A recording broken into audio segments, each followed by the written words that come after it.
नमस्कार। देश का सबसे पुराना न्यूज चैनल जी न्यूज, देश का सबसे भरोसेमंद न्यूज चैनल जी न्यूज और इसी जी न्यूज पर बहस के नंबर 1 शो ताल ठोके में आपका स्वागत है। मैं हूं दीपक चौरसिया।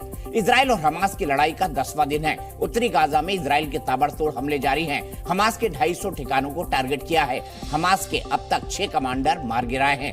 गाजा बॉर्डर पर इजराइल के टैंकर पहले से तैयार खड़े हैं, इंतजार में है कि आदेश मिले और गाजा में घुसे। लेकिन अब बड़ा सवाल है कि इजरायली सेना गाजा में एंट्री लेकर कोई बड़ी भूल तो नहीं करेगी। ये बड़ी भूल वाला ट्विस्ट अमेरिका की तरफ से आया है। अमेरिका के राष्ट्रपति जो बाइडेन के 3 दिन के 3 बयान देखे। बाइडेन ने शनिवार को कहा, हमास अलकायदा से भी बड़ा दरिंदा है। इस लड़ाई में अमेरिका इजराइल के साथ है। रविवार को कहा, ज्यादातर फिलिस्तीनियों का हमास से कोई लेना देना नहीं है। एक तरह से गेहूं के साथ घुन पिसने वाली बात को खारिज करते हुए कहा कि सारे फिलिस्तीनी हमास वाले नहीं। और अब रविवार को कहा कि इजराइल गाजा पर कब्जा करने की नहीं सोचे। अगर ऐसा किया तो ये उसकी बड़ी भूल होगी। इस तीसरे बयान के बाद अटकलें लगने लगी कि क्या इजराइल और हमास की लड़ाई में अमेरिका ने अपना स्टैंड बदल लिया है। क्या अमेरिका अब इजराइल को उसके हाल पर छोड़कर युद्ध से निकलना चाहता है। कि अमेरिका को लगने लगा है कि इजराइल की हमास से बदले की अनलिमिटेड भूख पूरे मिडिल ईस्ट में युद्ध में झोंक देगी पूरे मिडिल ईस्ट को, और वो भी इस पे फंसकर उलझकर रह जाएगा। ये अमेरिका ही है जिसने सबसे पहले इजराइल को सैन्य मदद भेजी, अपना एयरक्राफ्ट कैरियर भेजा, भारी असला भेज दिया, अपने विदेश मंत्री और रक्षा मंत्री को इजराइल भेजा। खबरें हैं कि बाइडेन भी इजराइल पहुंच सकते हैं। अमेरिकी विदेश मंत्री लगातार अरब देशों से मिल रहे हैं, बैलेंस बनाने में लगे हैं ताकि कोई इस लड़ाई में न कूदे। लेकिन माना जा रहा है कि गाजा में इजराइल के आक्रामक तेवरों और आम लोगों को निशाना बनाए जाने के बाद अमेरिका के लिए अरब देशों को मना पाना मुश्किल हो रहा है। मिडिल ईस्ट में अमेरिका के कारोबारी इंटरेस्ट है। वो नहीं चाहता कि अमेरिकी हितों को झटका लगे। क्या इसीलिए इजराइल को कह रहा है कि अब रुक जाए।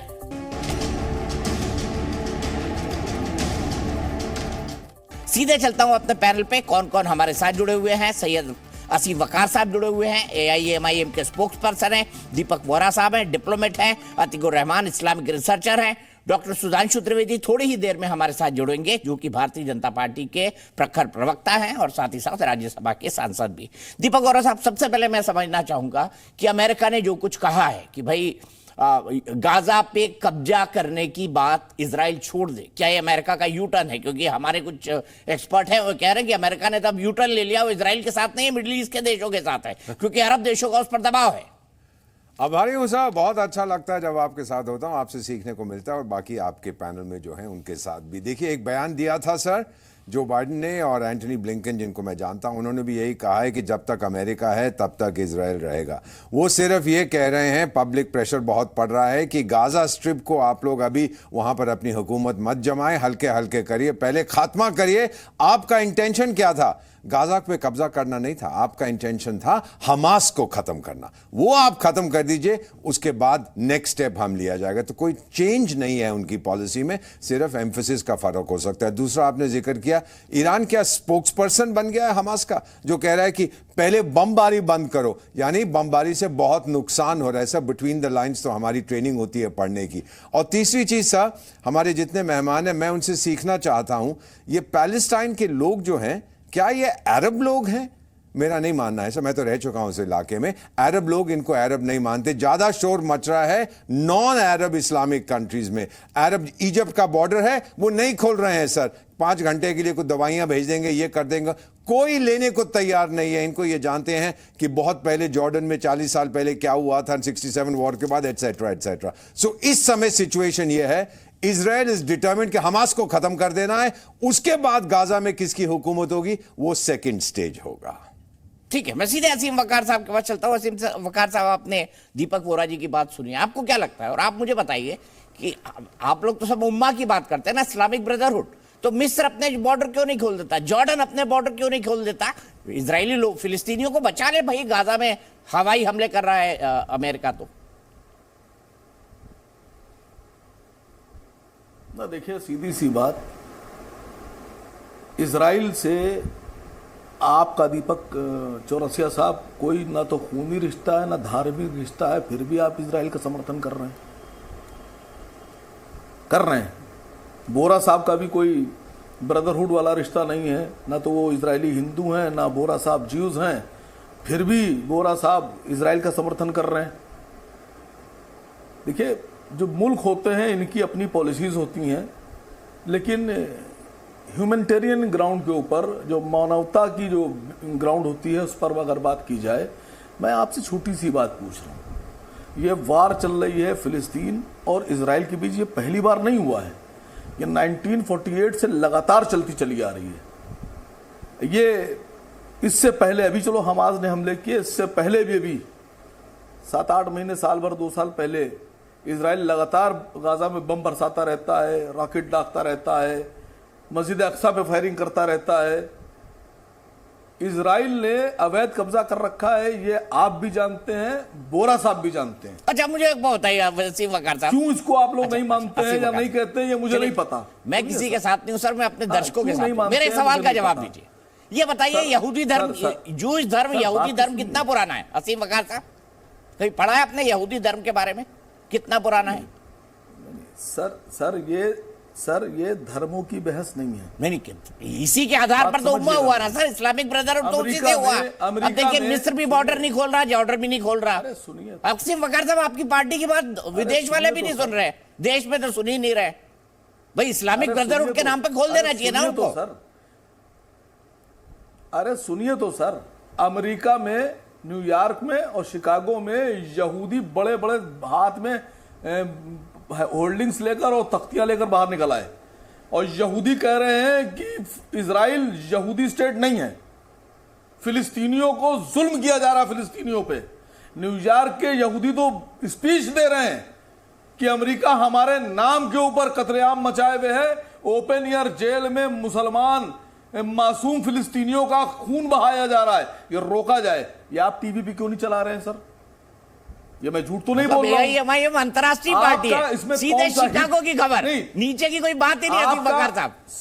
सर सीधे शिकागो की जानकारी। अरे मिस्र की ले लीजिए ना, वो क्यों बॉर्डर नहीं खोल रहे फिलिस्तीन के लोगों के लिए? शिकागो की बात मत करिए। और यहूदी तो इस्लाम के सबसे बड़े दुश्मन है ना। यही तो सवाल है।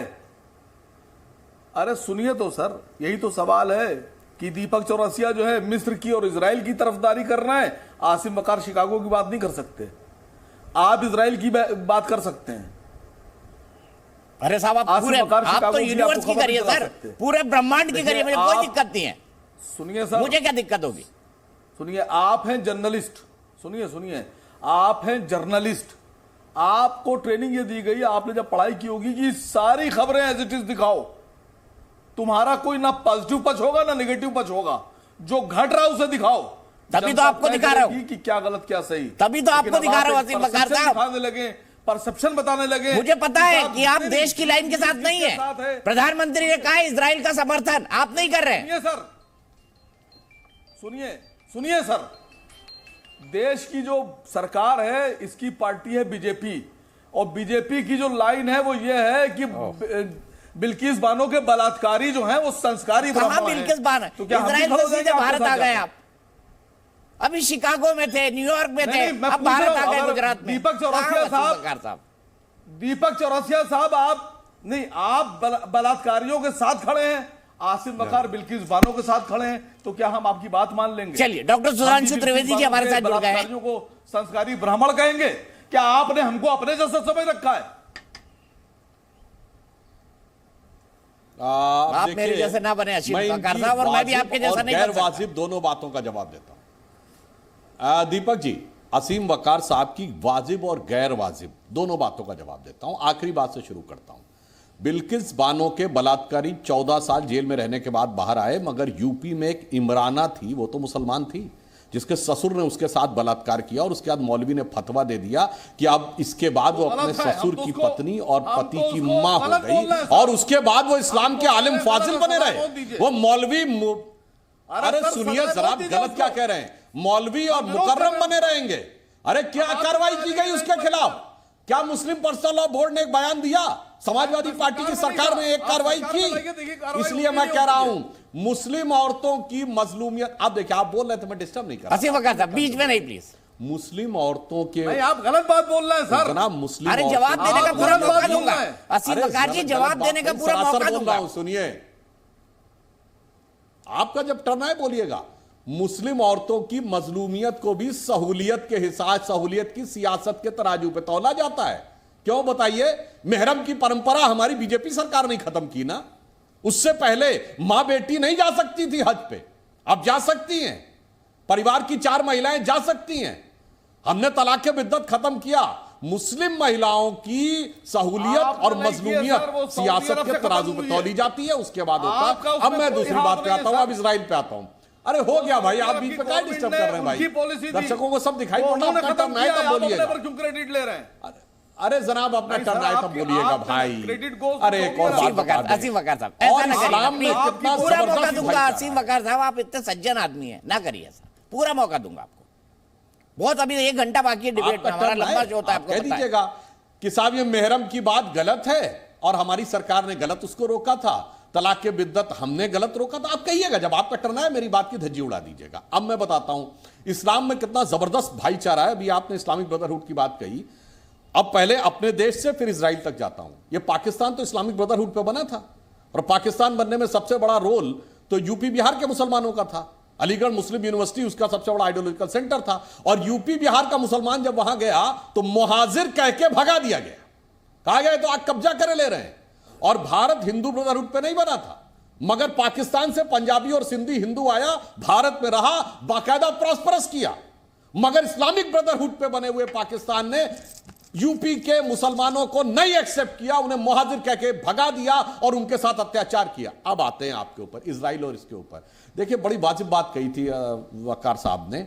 ये बताइए इजराइल से हमारा क्या लेने देना? हम आपको बताते हैं। इजराइल से हम डिफेंस की टेक्नोलॉजी में मदद लेते हैं, सर्विलेंस की टेक्नोलॉजी में मदद लेते हैं। एग्रीकल्चर में इजराइल ने क्या अटेन किया है, इसके लिए अगर आप सैटेलाइट की पिक्चर दिन में देखें ना उस मिडिल ईस्ट की, तो केवल इजराइल हरा भरा दिखता है और अगल बगल का इजिप्ट से लेके, जॉर्डन से लेके, सीरिया से लेके सब रेगिस्तान दिखता है। ये उनकी टेक्नोलॉजिकल सुपीरियरिटी है। तो हम मानते हैं हमें उनसे थोड़ी जरूरत है, इसलिए हम बात करते हैं। मैं पूछना चाहता हूं आपका फिलिस्तीन से क्या लेना देना भाई? मतलब मियां खाम खा लेना एक ना देना दो, उनके लिए भिड़े पड़े।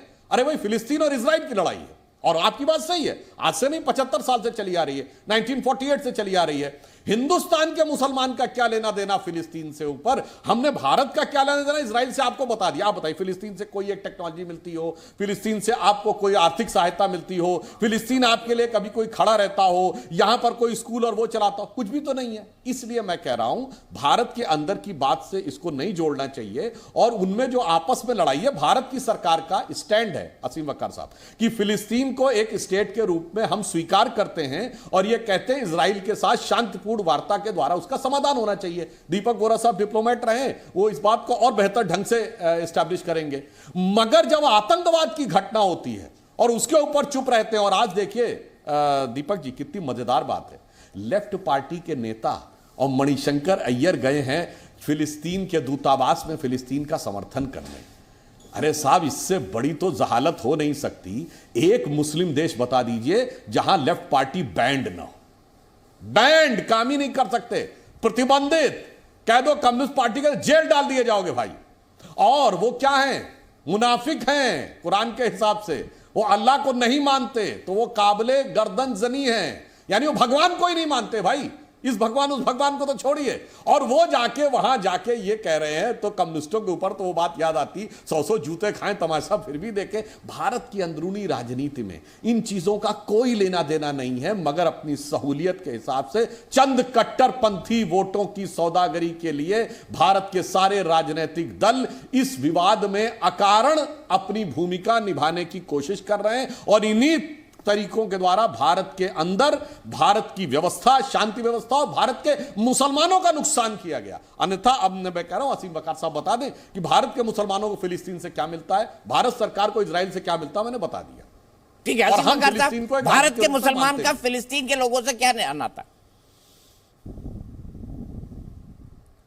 देखिए सुधांशु त्रिवेदी जी, अटल बिहारी वाजपेयी जी ने यह बात कही थी, आप ही के नेता थे।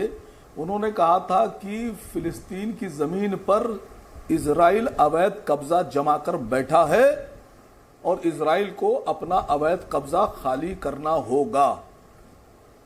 यह आप ही के नेता का बयान है, हमारा नहीं है सर। अरे सर मैं तो ये पूछ रहा हूँ, वही बात अभी आपने, भारत के मुसलमानों का फिलिस्तीन के लोगों से क्या लेना देना, ये बताइए ना। खाम खा हल्ला मचा रहे। नहीं मैं आपसे कह तो रहा हूं कि मैं एक चैनल पर बैठा था, वो कर लेंगे। जो भी बीजेपी का, इसका इजराइल का, इसका फिलिस्तीन का समर्थन कर रहा है, उनको सबको निकाल देना चाहिए। तो मैंने कहा रूस को निकाल दो G20 से, ईरान को भी G20 से निकाल दो, कतर को भी निकाल दो, सबको निकाल दो, फिर वही बात को भी कर निकाल रहे दो। हैं। मुझे ये बताइए ना, भारत के मुसलमान का फिलिस्तीन के मुसलमान से क्या लेना देना, ये बताइए ना। जो नहीं, वही रिलेशन है जो आपका बेंजामिन नेतन्याहू से है, समझ गए ना? नहीं, हमारी रिश्तेदारी जो नहीं है, आपका दीपक हम तो चौरसिया का, सहयोगी हैं। सुधांशु त्रिवेदी का, आपकी क्या रिश्तेदारी है नेतन्याहू से है, वही बताइए। रिश्ता हमारा है फिलिस्तीन से, वही रिश्ता जो आपका बेंजामिन नेतन्याहू से, कह तो रहा हूं। आपको पता है भारत फिलिस्तीन में स्कूल चलाता है, अस्पताल चलाता है, वहां की यूनिवर्सिटी हमने बनाई। असीम वकार जी, पता है क्या आपको? मैं गया हूं, देखा है मैंने। और आपको पता है इजराइल के अंदर भी मस्जिदों में नमाज होती है, वहां पे भी मुसलमान रहते हैं इजराइल में, यह भी पता है आपको असीम वकार साहब? अरे सर, आप तो ऐसे बता रहे हैं जैसे इजराइल जो है वो फिलिस्तीन ने इजराइल पे कब्जा कर लिया है। अरे सर, इजराइल ने फिलिस्तीन की जमीन पे कब्जा किया है। अच्छा एक वो बताइए, तो वहाँ मस्जिदें तो अच्छा होंगी सैयद पहले से असीम थी। वकार साहब, आपने कुरान पढ़ी है ना असीम वकार साहब? मैं आ रहा हूं सुधांशु जी, एक मिनट, एक ही सवाल से, आपने कुरान पढ़ी है? अरे सर बात सुनिए पहले। नहीं, कुरान पढ़ी आपने, बताइए। बात सुनिए पहले आप। अरे असीम वकार साहब बताइए ना। आपसे एक सवाल पूछ रहा हूं मैं आपसे सवाल पूछ रहा हूं सर, सवाल पूछने के पैसे मैं लेता हूं जी न्यूज़ से। जो दिल चाहे पूछेगा, जवाब दे दूंगा आपको। हाँ आप बताइए ना, पहले आपने कुरान पढ़ी है? दीजिए, फिर आपसे मैं नहीं, फिर अब चलो नहीं पढ़ी है तो मत बताइए सर, मुझे कोई दिक्कत नहीं है। डॉक्टर सुधांशु कह त्रिवेदी, रहा हूं कि भारत की सरकार ने अभी यह बयान जारी किया है कि हम आजाद और खुद मुख्तार फिलिस्तीन की हमेशा से वकालत करते आए हैं। वही तो सुधांशु जी कह रहे हैं। और क्या कह रहे हैं वो? फिलिस्तीन की वही तो आजादी- सुधांशु जी कह रहे हैं, सुना नहीं आपने उनको? सर, जो सवाल आप हमसे पूछ रहे हैं वही सुधांशु जी से पूछ लीजिए कि क्या ये फिलिस्तीन का समर्थन भारत सरकार कर रही है, तो क्या आतंकवादियों का समर्थन कर रही है? हमास यही तो सवाल आतंकवादी आप हमसे पूछ संगठन रहे है, हैं। फिलिस्तीन के लोग नहीं। असीम वकार साहब यही तो आप भूल जाते हैं, यही गड़बड़ कर जाते हैं सर, रॉन्ग नंबर डायल कर मैं देते साफ हैं। तो- चलिए हम तो इस फिलिस्तीन पीछे के साथ बड़ी हैं। खबर आ रही है और इसके क्या मायने हैं दीपक गोरा जी समझेंगे, लेकिन सबसे पहले जवाब ले लेते हैं सुधांशु जी। कई सवाल उठाए असीम वकार, बताया नहीं मुझे उन्होंने कुरान पढ़ी कि नहीं पढ़ी। देखिए, आपने जो भारत सरकार का वक्तव्य बनाया उसमें मान्यवर इतनी चालाकी मत दिखाइए, आधा सेंटेंस मत बोलिए। भारत सरकार ने बहुत साफ कहा है कि हम फिलिस्तीन का एक राज्य के रूप में हम उसको स्वीकार करते हैं, मान्यता देते हैं, परंतु इस समस्या का समाधान इजराइल के साथ शांतिपूर्ण वार्ता के द्वारा, बहुत स्पष्ट कहा गया है, शांति by the peaceful negotiation with Israel. अब जब पीसफुल निगोशिएशन ही खत्म हो गया, हमास ने जाके आतंकवादी हमला कर दिया, तो उस बात का बेस ही खत्म हो गया ना मान्यवर। तो हमने कब कहा कि वो आतंकवाद का समर्थन तो वो कर रहे हैं जो हमास के पक्ष में खड़े हुए हैं। मगर मैं एक और बात भी बताना चाहूंगा दीपक जी, भारत की राजनीति का एक अद्भुत प्रयोग देखिए कि वही पार्टियां, मणिशंकर अय्यर तो कांग्रेस के नेता है ना, जो भारत के मुसलमानों को फिलिस्तीन तक से जोड़ने के लिए दौड़े पड़े हैं और हिंदुओं को जातियों में तोड़े पड़े। अद्भुत राजनीति है ना, कि हिंदुओं में तो कहेंगे ये तोड़ दो, ये कर दो, इतने का हिस्सा बताओ, वहां कहेंगे यहां भी जोड़ दो, हिंदुस्तान में नहीं फिलिस्तीन तक जोड़ दो। ये राजनीति समझनी चाहिए। और जहां तक अंतर्राष्ट्रीय की बात कहूं, असीम वकार साहब आप समझिए, ये मुस्लिम पॉलिटिक्स, ये मुस्लिम बनाम यहूदी का मामला नहीं है, ये मुस्लिम वर्ल्ड की अंदरूनी पॉलिटिक्स है। इजराइल यूनाइटेड अरब अमीरात के साथ संबंध बना चुका है, और जो अभी भारत के साथ मिडिल ईस्ट और यूरोप का कॉरिडोर बना, उसमें सबसे की पॉइंट था हाइफा बंदरगाह, जो इजराइल में पड़ता है। सऊदी अरब, जहां मक्का और मदीना है, जो सबसे मुकद्दस जगह मानी जाती है, वहां के क्राउन प्रिंस मोहम्मद बिन सलमान इजराइल के साथ बातचीत कर रहे थे। अब यह बात टर्की और ईरान को नागवार गुजरी, क्योंकि मुस्लिम वर्ल्ड के नेतृत्व के लिए उन दोनों के बीच में झगड़ा है। तो ईरान समर्थन करता है हमास का, ईरान ने उसको उकसाया, और इसमें पीछे चीन की इन्वॉल्वमेंट हो, इससे भी इनकार नहीं कर सकते, क्योंकि जो भारत का middle east Europe corridor Bharat से बना है, इससे सबसे ज्यादा झटका बेल्ट रोड इनिशिएटिव जो चाइना चला रहा था उसको लगा है। उसे लगा मिडिल ईस्ट के देश हमारे साथ आ गए, चीन के साथ नहीं गए, तो पीछे से उसने भी उकसाया हो ईरान को या टर्की का प्रयोग किया हो, तो इससे इनकार नहीं हो सकते। और अदब से कहता हूं असीम वकार साहब, कहीं आप चीन की चालबाजी में तो नहीं फंस रहे? वो चीन जो टोपी नहीं रखने देता, जो दाढ़ी नुचवा लेता है, जो मस्जिदों पे गुंबद नहीं रखने देता, जो एलानिया कहता है कि रमजान पब्लिकली नहीं रख सकते, मोहम्मद साहब का नाम नहीं जोड़ सकते, कहां फंस रहे हैं भैया? समझ में तो रहो कि लड़ाई लड़ रहे हैं कि लड़ाई के मोहरे बन रहे हैं। ये टर्की, ईरान और सऊदी अरब की आपसी लड़ाई है। भारत का मुसलमान शब्द तो अच्छा नहीं लगता, शादी शब्द यहां अच्छा नहीं लगता, बेगानी शादी में अब्दुल्ला दीवाना, मतलब खामखा में लगे पड़े। पता नहीं इसमें इराक की चाल, ईरान की चाल है, टर्की की चाल है, चाइना की चाल है, आपस की लड़ाई है, मगर यहां भाई साहब झंडा बुलंद किए पड़े। चलो भाई छत गड्ढरपंथी से खुश हो जाएंगे, मेरा थोड़ा सा 1-आधा% वोट बढ़ जाएगा। आप देश को चाहे उसकी जो कीमत चुकानी पड़े और उससे क्या फर्क पड़ता है। ठीक है, इजराइल जा सकते हैं अमेरिकी राष्ट्रपति बुधवार को, माफ कीजिएगा, बुधवार को इजराइल जा सकते हैं, यानी परसों, एक दिन बाद जंग के बीच इजराइल जाएंगे बाइडन। ये बहुत बड़ा संकेत होगा। मैं सीधे चलता हूं दीपक वोरा जी के पास। दीपक वोरा जी, अमेरिका ने तो जो करता है ना डबल गेम, उसने कह दिया कि भाई गाजा पट्टी पर फिलिस्तीन कब्जा ना करे, और अब बाइडन साहब जा भी रहे हैं अपनी सॉलिडेरिटी दिखाने के लिए। क्या मायने निकाले जाए इसके? इजाजत दें तो कुछ कहना चाहता हूं सर। अभी हमारे एक पार्टिसिपेंट ने कहा था कि मैं दीपक वोरा, ना मैं इजरायली हूं ना मैं यहूदी हूं। सर, दिल से मैं भारतीय हूं, लेकिन आज मैं इजरायली भी हूं, मैं यहूदी भी हूं सर। क्योंकि आज ये जंग इजराइल और हमास के बीच में नहीं है, ये जंग है पूरी दुनिया के बीच और आतंक के बीच। इसीलिए अगर इजराइल हमास को मिटा देता है, बहुत अच्छी बात होगी। जो बाइडन साहब वहां जा रहे हैं सर, मुझे अभी अभी मैसेज आया है यूनाइटेड स्टेट से, परसों पहुंचेंगे। ये एक स्टेटमेंट ऑफ कॉन्फिडेंस होता है। आपको पता है सर, आप मुझसे बेहतर आप जानते हैं सर, कि ये गए थे यूक्रेन, जो बाइडन साहब, और जब वो पहुंचे, सारे एलाइज जो अमेरिका के थे, उन्होंने अपने हथियार की सप्लाई बढ़ा दी यूक्रेन को, कि भाई अमेरिका ने अब ये साफ स्पष्ट कर दिया है पूरी तरह से यूक्रेन के साथ खड़ा है। तो ये एक बहुत महत्वपूर्ण स्टेप है। ये सिर्फ एक डिप्लोमेटिक पोस्चरिंग नहीं है, ये एक मैसेज है, ये डेमोन्स्ट्रेशन है कि जब तक अमेरिका है तब तक इजराइल रहेगा।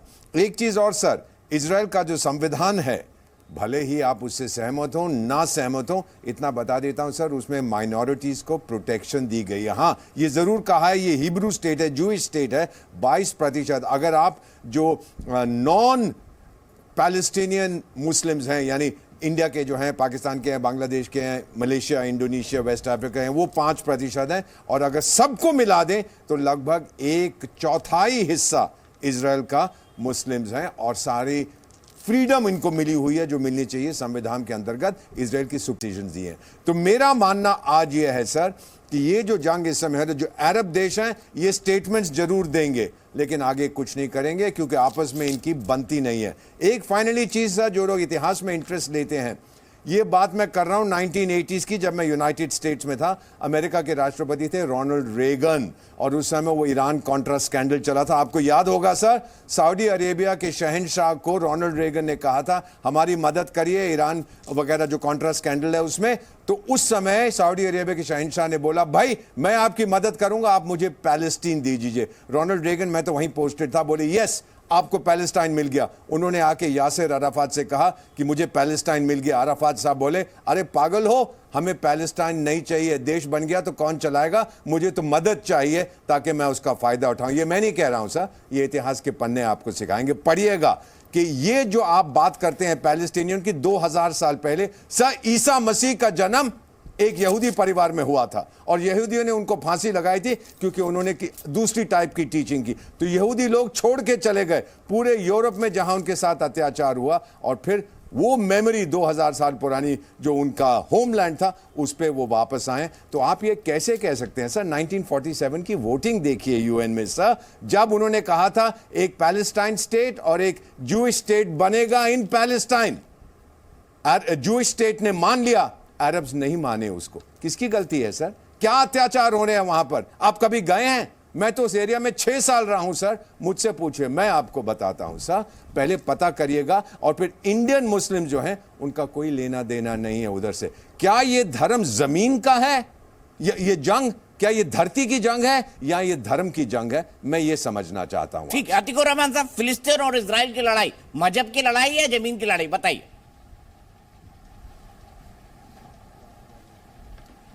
जी दीपक जी, कल मैंने एक कॉन्फ्रेंस अटेंड की थी जिसमें उन्होंने उसको ये टाइटल दिया है, we cry for the Palestinians. और रबाई यिज्रोल डेविड वीज उसके पार्टिसिपेंट थे, और बहुत सारे जो रबाइज होते हैं इजरायली और ज्यूश क्लर्जी से उन्होंने पार्टिसिपेट किया। और ये खुले तौर पे बता रहे हैं मिस्टर डेविड वीज के ही opposes Zionism and the state of Israel. इन्होंने कॉन्फ्रेंस में हम लोगों को बताया, और खास तौर से मुसलमानों को मुखातिब करके बताया, एड्रेस करके बताया कि there is no concept of a state as far as the religion of Jews is concern. तो फिर भाई स्टेट बनाने की ज्यूइश तो आपको फिलॉसफी फिलिस्तीन में के लिए कोई इस्लामिक स्टेट क्यों इम्कान चाहिए नहीं भाई? है। उसको भी सेक्युलर बना दीजिए, जैसे इजराइल ने सेक्युलर बनाया है। नहीं, गजब हमारे बात अंदर तो करता है ना अतीकुर रहमान प्रॉफिट साहब। मोहम्मद ने। प्रॉफिट दीपक जी, मैं छोड़ के चले जाऊंगा। देखिए, अगर मुझे कम से कम जो आपके अच्छे पैनलिस्ट को आपने टाइम दिया उसका आधा भी मुझे, मैं जानता हूं मैं 16 प्लेयर हूं, सर, लेकिन उनकी ये पार्टी है ना नाइंसाफी साहब। ना करें आप। नहीं, वकार साहब की पार्टी है ना, उनने जवाब ही नहीं दिया कुरान पढ़ी है कि नहीं पढ़ी है। और- पता नहीं कब मेरा नाम लिस्ट में ला दे वो। और डर लगता है भाई। दीपक बोरा साहब की कौन सी पार्टी है? ज्यूविश पार्टी है दीपक बोरा साहब की। नहीं, उन्होंने तो उनकी कह दिया इंसानियत कि मैं पार्टी है, ज्यू हूं। उनकी इंसानियत पार्टी है, बिजनेस पार्टी है। हाँ, तो और हमारी उनकी इंसानियत, हम डेवलपमेंट हैवान पार्टी है, हम हैवान है, हम हैवान है, हम हैवान है। आप अपने आप को सर्टिफिकेट दे रहे हैं, एक मैंने कुछ नहीं इंसानियत कहा। पार्टी हो गई, आप एक अपने आप को सर्टिफिकेट दे रहे हैं, हो मैंने गई, कुछ नहीं कहा। एक बीजेपी हो गई, तो हमारी कौन सी पार्टी है भाई? हमारी आपने खुद कहा डेमोक्रेटिक हैवान पार्टी पार्टी नहीं है। है। हम नहीं, आप इस तरह से सोच रहे हैं क्या? नहीं, जो आपने आप कहा। आधा सेकंड भी नहीं दे पाते हैं हमको। और मैंने कितने कब कहा सेकंड कि मैं देंगे कम बता समय दे रहा हूं दीजिए, आपको? तय करिए। खुद ही डिसीजन कितने लेके सेकंड अतीकुर देंगे रहमान साहब हमको कुछ भी बोलने बोलने के लगते लिए? हैं। आपने खुद ने कहा क्या मैं कितने हैवान पार्टी सेकंड हूं, देंगे तो मैंने हमको बोला बोलने अच्छी के बात है, लिए? आपने अपने आप को अरे सर्टिफिकेट टाइम दे तय दिया। कर लीजिए, चलिए बाकी सब बातें छोड़िए। कितना अच्छा मुझे टाइम बताइए देंगे? ना, इजराइल फिलिस्तीन की जंग मजहब की है कि जमीन की? हाँ, मैं वही बताने जा रहा हूं ना। कि कौन डेविड को और कहां मैं से पकड़ अपने रहा है तौर ये पे भी डेविड? बता आप रहा हूं, जो रबाई सोचते हैं। लाइन से भटका रहे हैं, जो सोच आप देख कहने आए लीजिए वो नेट कहिए। के ऊपर जाके। दीपक चौरसिया साहब बहुत ट्रेंड आदमी हैं, या आपको लाइन से भटका रहे हैं? इनकी बात मत सुनिए, खाली अपने एजेंडे पर रहिए, अपनी बात अब कहिए। एजेंडा क्या है? एजेंडा तो बताइए अतीक भाई। अब रबाई अब अतीकुर रहमान साहब की पार्टी रबाई साफ हो गई, वो सॉल्फेल- एमआईएम वाली पार्टी की तरफ ही है। अतीक भाई बधाई हो, आपने अब रबाई- आईएमआईएम ज्वाइन कर ली। डॉक्टर साहब ने क्या दिया? रबाई दुशिंस्की 1948 में यूएन को एड्रेस कर रहे हैं। दीपक जी देखिए, रबाई दुशिंस्की क्या कह रहे हैं? We furthermore wish to express our definite opposition to a Jewish state in any part of Palestine. और आपकी अरे जानकारी अतीकुर के लिए साहब, मैं आपने बता दूं, बताया था कि दीपक इजराइल बोरा का जी, मैं जिक्र, आपसे भी ये बहुत कुछ सीखना बेन चाहता इजराइल हूं। का जिक्र या बान इजराइल का जिक्र कुरान में क्यों है? अतीकुर साहब ये बताइए ना। मतलब जब कुरान तामील हुई उससे नहीं, पहले मैं तो कोई बात इजराइल नहीं करना था। चाहूंगा। आप अपना प्रोपेगेंडा चलाइए। Sorry, I don't want to speak. ऐसा ना करिए सर, नाराज आप हो तो गए। असहयोग No, sorry, आंदोलन I चला don't रहे हैं, want मैं to- खिलाफत चला दूंगा फिर। अरे अतीकुर साहब नाराज ना होइए।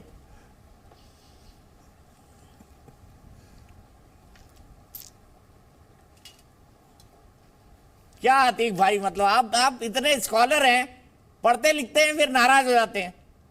दिखाइए दिखाइए भाई, जा रहे हैं अतीकुर साहब, नहीं जा रहे हैं? आप पढ़ने लिखने वाले आदमी कहां पॉलिटिकल पार्टी की तरह बात कर रहे हैं? चलिए कोई बात नहीं, डॉक्टर सुधांशु त्रिवेदी जी के पास जाता हूं। डॉक्टर साहब बताइए क्या कहना चाहते थे? आपने हाथ उठाया था, बताइए। असीम वकार भी अपनी बात कह चुके हैं, अतीकुर साहब भी कह चुके हैं। मैं बुलवाता हूं, उनको बुलवाता हूं, देखिए, रिसर्चर आदमी है, अतीकुर थोड़ा रहमान साहब- सेंटिमेंटल है, गुस्सा आ जाता है। बहुत आश्चर्य की बात यह है कि अतीकुर रहमान साहब किसी रब्बाई की बात कोट कर रहे थे, यानी किसी यहूदी धर्म गुरु, कोई जो भी रहा होगा, को मुझे उसकी जानकारी नहीं है कि कौन अथॉरिटी, उसको कोट करके इतना ज्यादा भावनाओं में बह गए थे कि कह रहे थे कोई स्टेट नहीं। हमने बिल्कुल मान लिया, मुस्लिम्स की तो 56 स्टेट हैं। जो सीखने वाली बात है वो सीखिए जनाब।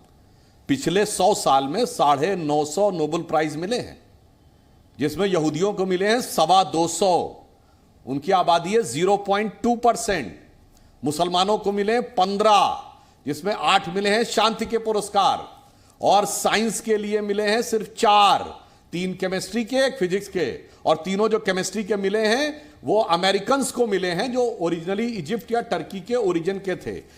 मुस्लिम देश से सिर्फ 1 साइंस का पुरस्कार मिला था, वो था अब्दुल समद जो पाकिस्तान के थे, उनको 1973 में मिला था। और ये कितने महान है दीपक जी, बाकायदा पाकिस्तान की संसद ने प्रस्ताव पारित करके अब्दुल समद की कमेटी जो कम्युनिटी थी अहमदिया, उसको गैर इस्लामी घोषित कर दिया। मतलब लय दे के भूले भटके 1 साइंस का नोबेल पुरस्कार मिल गया था जो मुस्लिमों खाते माता, उसको भी बाहर कर दिया। समस्या यह है जनाब, यहां पर मैं फिर कह रहा हूं, यह इस्लामिक वर्ल्ड की 2 मानसिकताओं की लड़ाई है। एक मानसिकता वो है जिस पर यूनाइटेड अरब अमीरात और सऊदी अरब खड़े हुए हैं, क्योंकि उन्हें पता है कि पेट्रोल की टेक्नोलॉजी अगले 20-25 साल में खत्म होने वाली है। तो मिडिल ईस्ट में जो आर्थिक प्रगति है उसका आधार कैसे बनेगा वो खोज रहे हैं, इसलिए उसको वो एक नए सिरे पे ले जाना चाह रहे हैं। दूसरी तरफ 100 साल पहले टर्की में खलीफत खत्म हुई थी, तब से टर्की के अंदर छटपटाहट है कि मुसलमानों का नेतृत्व जो उसके हाथ से फर्स्ट वर्ल्ड वॉर के बाद चला गया था वो वापस कैसे आ जाए। तो हमास है दूसरी तरफ जो मिडिवल एज के माइंडसेट में सर काट दो, गला रेत दो, गोली मार दो, इस तरफ। तो ये इस्लामिक वर्ल्ड की 2 विचारधाराओं की लड़ाई है। एक जो फ्यूचरिस्टिक है, जो देख रही है कि मिडिल ईस्ट का हश्र क्या होगा, क्योंकि पिछले 100 सालों में ना आपने लैब बनाई है, ना कोई अचीवमेंट एकेडमिक किया है। साइंस टेक्नोलॉजी के नाम पर सिर्फ न्यूक्लियर वेपन बनाने की तरफ भागते हैं, न्यूक्लियर मेडिसिन बनाने की तरफ नहीं भागते हैं। तो कहीं 25 साल बाद रेगिस्तान का रेगिस्तानी न रह जाए। एक तरफ वो सोच है जो कि मिडिल ईस्ट को नई दिशा में ले जाना चाहती है, दूसरी तरफ वो सोच है जो 1400 साल पुराने दौर में अटक गई है कि हमें ये लेना है, हमें वो लेना है, हमें काट देना है, हमें मार देना है और हमें लड़के ले लेना है। इसलिए मैं कहना चाहता हूं, मैं भारत के मुसलमानों से भी कहना चाहता हूं और मुस्लिम वर्ल्ड से भी कहना चाहता हूं, आप इस बात को समझदारी से समझिए कि आपका मुस्तकबिल किस दिशा में ज्यादा महफूज है, where your future is better and secure. और ये जो देश है ये सब तो अपनी अपनी राजनीति कर रहे हैं, उस अपनी राजनीति के चक्कर में नहीं पड़ना चाहिए। और भारत के मुसलमानों को तो कोई लेना देना नहीं है, उन्हें खामखा में फटी में टांग अड़ाने की कोई जरूरत नहीं है। जैसे अब असीम वकार साहब के नेता फिलिस्तीन का झंडा उठाए, अरे भाई फिलिस्तीन के झंडे की कोई जरूरत नहीं हो। भारत का संबंध दोनों से बता देना चाहता हूं, मोदी जी को फिलिस्तीन ने भी अपना नागरिक सम्मान दिया हुआ है। आज तक किसी भारतीय प्रधानमंत्री को नागरिक सम्मान नहीं मिला है, और मोदी जी पहले भारतीय प्रधानमंत्री हैं जिसने इजराइल का दौरा किया है। आप सोचें, इन दोनों के मध्य इतना सुंदर संतुलन जो हमारी सरकार ने बनाया है वो कोई दूसरी पार्टी की सरकार बनाने में सफल नहीं रही है। इसलिए हमें यह भी समझना चाहिए कि दोनों के मध्य कितने बेहतर ढंग से हम चीजों को संभाल कर चल सकते हैं, वो मोदी जी की सरकार ने दिखाया है। और अगर आप इसमें भी देख लें तो मैं याद दिलाना चाहता हूं, इजराइल से संबंध हमने नहीं बनाए थे।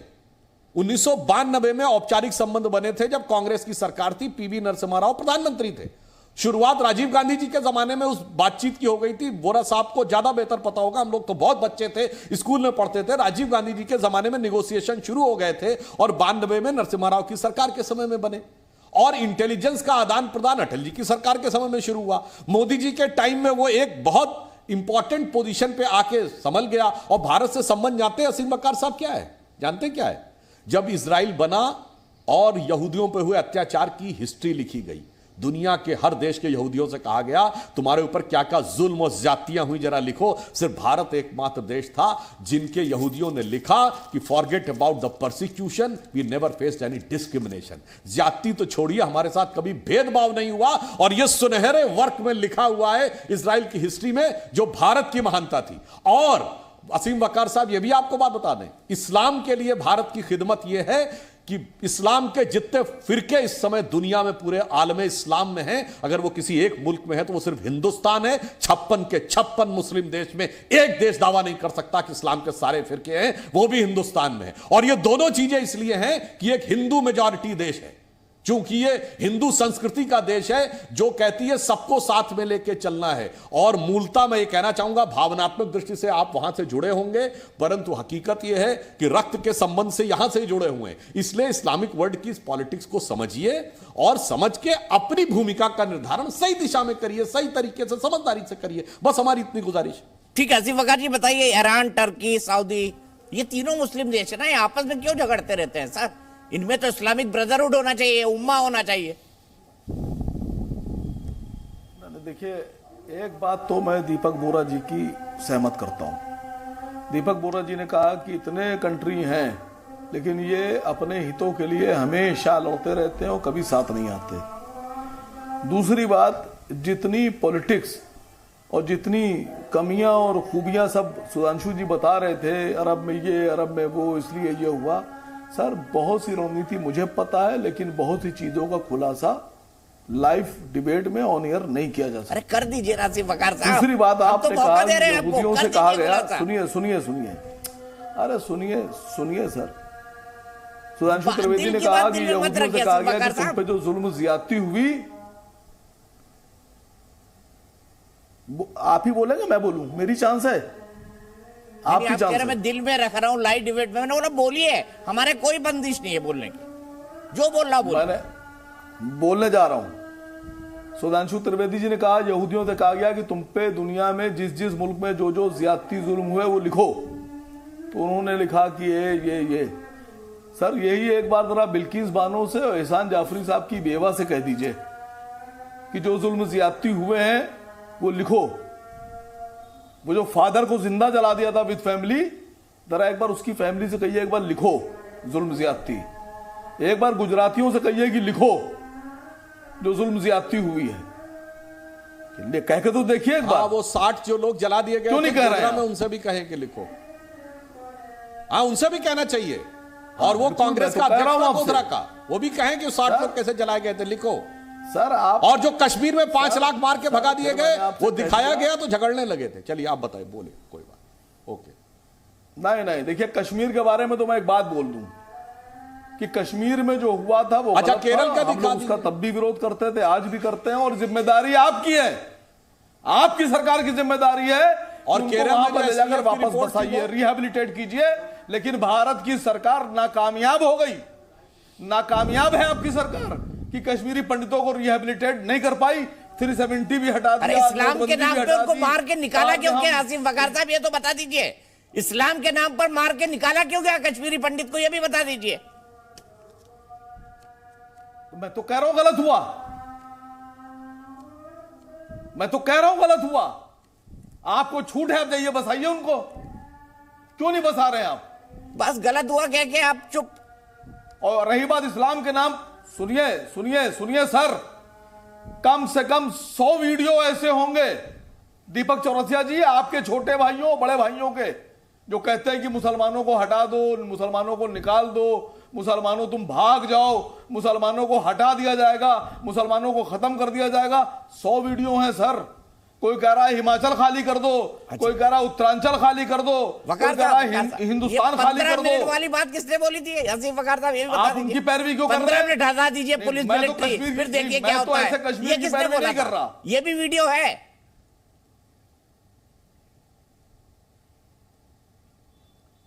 सर फिर मैंने आपसे कह दिया कि आप एक तरफा भारतीय जनता पार्टी के एजेंडे पे चलने वाले पत्रकार हैं, आप किसी दूसरे की बात सुन नहीं सकते, लेकिन कोई फर्क नहीं पड़ता सर, कोई फर्क नहीं पड़ता।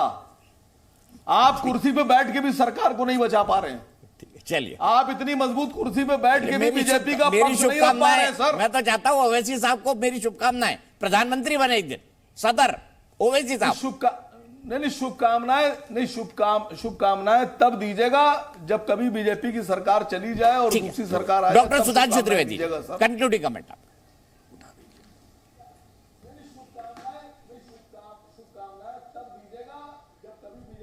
सुधांशु जी मेरी आवाज सुन पा रहे? वो कट गया।